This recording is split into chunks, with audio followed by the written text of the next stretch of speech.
आप सभी लोगों को मेरा नमस्कार। और आज का पहला प्रश्न है, आंकड़ों का तृतीयक स्रोत है।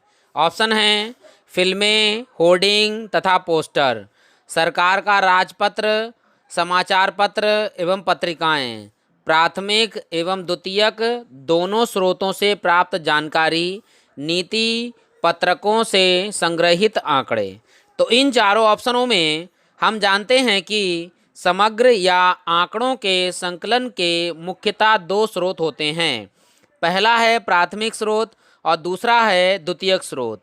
किंतु जब इन प्राथमिक और द्वितीयक दोनों क्षेत्रों से संयुक्त रूप से समंकों का संकलन किया जाता है तो इसे समंक संकलन का तृतीयक स्रोत कहते हैं।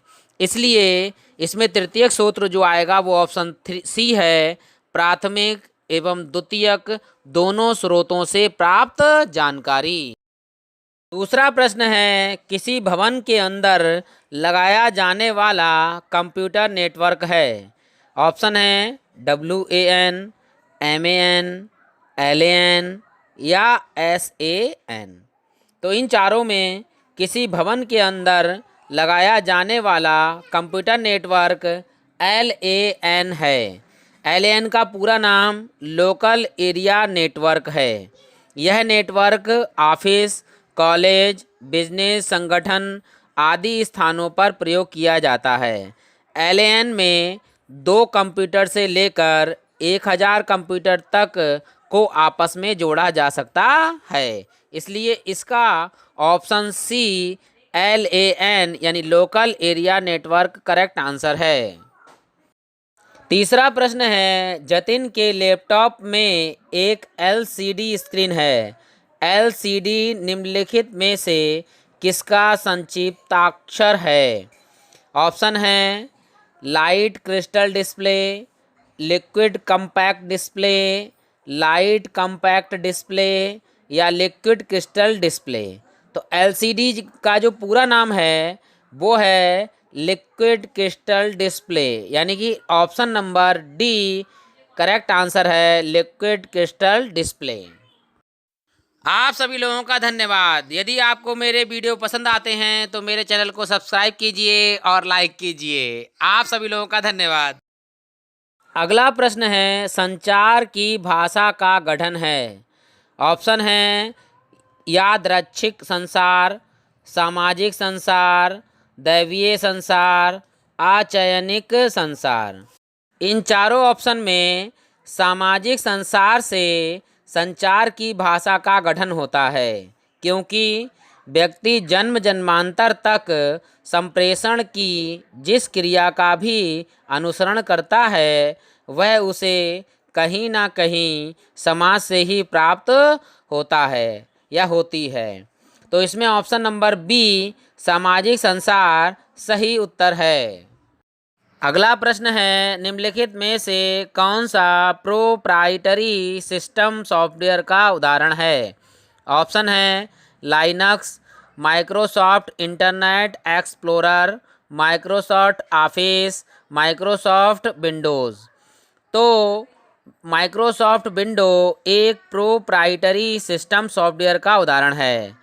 सिस्टम सॉफ्टवेयर एक प्रकार का कंप्यूटर प्रोग्राम है जिसे हार्डवेयर और एप्लीकेशन प्रोग्राम को रन कराने के लिए डिज़ाइन किया गया है। इसलिए इसका करेक्ट ऑप्शन जो है वो है डी माइक्रोसॉफ्ट विंडो। छठा प्रश्न है, ऑनलाइन कक्षा के माध्यम से प्रत्यक्ष भागीदारी एवं अंतःक्रिया को प्रोत्साहित करने वाले अनुदेशन कहलाते हैं।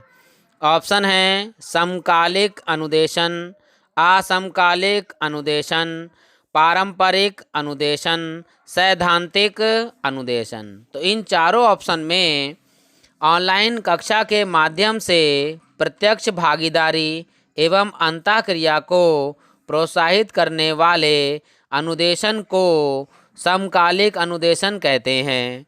कक्षा शिक्षण के समय अध्यापक विषय को छात्र तक पहुंचाने के लिए जो क्रिया करता है उसे अनुदेशन कहते हैं। इसलिए इसका करेक्ट आंसर जो है वह है ऑप्शन नंबर ए समकालिक अनुदेशन। सातवां प्रश्न है, संयुक्त राष्ट्र द्वारा अपनाए गए सहस्त्राब्दी विकास लक्ष्यों (MDG) के संदर्भ में निम्नलिखित कथनों पर विचार कीजिए। तो ऑप्शन है, अति निर्धनता और भुखमरी का उन्मूलन, मातृ स्वास्थ्य में सुधार, उत्तरदायित्वपूर्ण उपभोग और उत्पादन, बाल मृत्यु दर को कम करना। तो इनमें से कोई 3 ऑप्शन सही हैं और एक गलत है।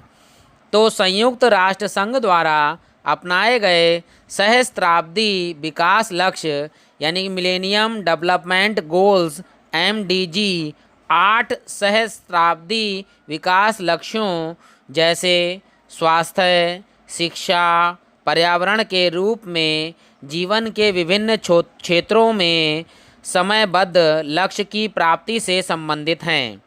तो इसमें जो ऑप्शन है वो ए, अति निर्धनता और भुखमरी का उन्मूलन, ये सही है। मातृ स्वास्थ्य में सुधार, ये भी सही है, यानी बी वाला भी सही है। और डी वाला, बाल मृत्यु दर को कम करना। तो तीनों सही हैं, ए, बी और डी, यानी option number C is a correct answer. आठवां प्रश्न है, निम्नलिखित में से कौन सी आपदा नाभिकीय आपदा की श्रेणी में आती है? ऑप्शन है, फुकुशिया आपदा, चेरनोबिल आपदा, 3 माइल्स आइसलैंड घटना, तिलब केनाल डिजास्टर। तो इसमें कोई 3 सही हैं। तो नाभिकीय आपदा की श्रेणी में निम्नलिखित आपदाएं आती हैं: फुकुशिया आपदा, चेरनोबिल आपदा, 3 माइल्स आइसलैंड घटना। तो फुकुशिया आपदा जो है वो जापान के फुकुशिया परमाणु संयंत्र से फैलने वाला एक नाभिकीय आपदा है। और चेरनोबिल आपदा 1986 में यूक्रेनी शहर चेरनोबिल के परमाणु संयंत्र में हुई सबसे बड़ी नाभिकीय आपदा है। और 3 माइल आइसलैंड घटना 28 मार्च 1979 को हैरिसबर्ग के पास डॉफिन काउंटी, पेंसिल्वेनिया में 3 मील द्वीप परमाणु जनरेटिंग स्टेशन के रिएक्टर नंबर 2 में हुई थी। इसलिए इसका correct answer option number A, जिसमें ए, बी, सी यानी फुकुशिया आपदा, चेरनोबिल आपदा और 3 माइल्स आइसलैंड घटना हुई थी। आठवां प्रश्न है, पेरिस समझौता का उद्देश्य इस शताब्दी में तापमान को पूर्व औद्योगिकीकरण स्तर में कितना डिग्री सेल्सियस ऊपर सीमित करना है? ऑप्शन है, 1 degree Celsius, 2 degree Celsius, 0.3 degree Celsius या 3 डिग्री सेल्सियस। तो इनमें पेरिस समझौता का उद्देश्य इस शताब्दी में तापमान वृद्धि को पूर्व औद्योगिकीकरण स्तर से 2 डिग्री सेल्सियस ऊपर सीमित करना है। वैज्ञानिकों ने चेतावनी दी है कि 2 डिग्री से ऊपर के तापमान से धरती की जलवायु में बड़ा बदलाव हो सकता है, जिसके असर से समुद्र तल की ऊंचाई बढ़ना, बाढ़, जमीन धंसने, सूखा, जंगलों में आग जैसे आपदाएं बढ़ सकती हैं। इसलिए इसका करेक्ट आंसर जो है वो बी है, 2 डिग्री सेंटीग्रेड। 10वां प्रश्न है, निम्नलिखित में से कौन सा विश्वविद्यालय 1857 के दौरान स्थापित होने वाले प्रथम 3 विश्वविद्यालयों में से नहीं है? कोलकाता, बम्बई, दिल्ली, मद्रास। तो हम जानते हैं वर्ष 1857 में कोलकाता, बॉम्बे जो अब मुंबई है और मद्रास जो अब चेन्नई में स्थापित होने वाले प्रथम 3 विश्वविद्यालय हैं। और इसमें केवल सी वाला दिल्ली विश्वविद्यालय उन 3 विश्वविद्यालयों में नहीं है। तो इसलिए करेक्ट आंसर होगा सी, दिल्ली। अगला प्रश्न है, निम्नलिखित में से कौन सी संस्था समाज विज्ञान की सभी शाखाओं की शोध गतिविधियों का समन्वय करती हैं, उनको बढ़ावा देती हैं और उनका वित्त पोषण करती हैं? ऑप्शन है, ICPR नई दिल्ली, IIAS शिमला, ICSSR नई दिल्ली, NUEPA नई दिल्ली। तो Indian counselling of social science research अर्थात ICSSR की स्थापना 1969 में भारत सरकार द्वारा देश में सामाजिक विज्ञान में अनुसंधान को बढ़ावा देने के लिए की गई थी। इसलिए इसका करेक्ट आंसर है सी ऑप्शन, ICSSR नई दिल्ली।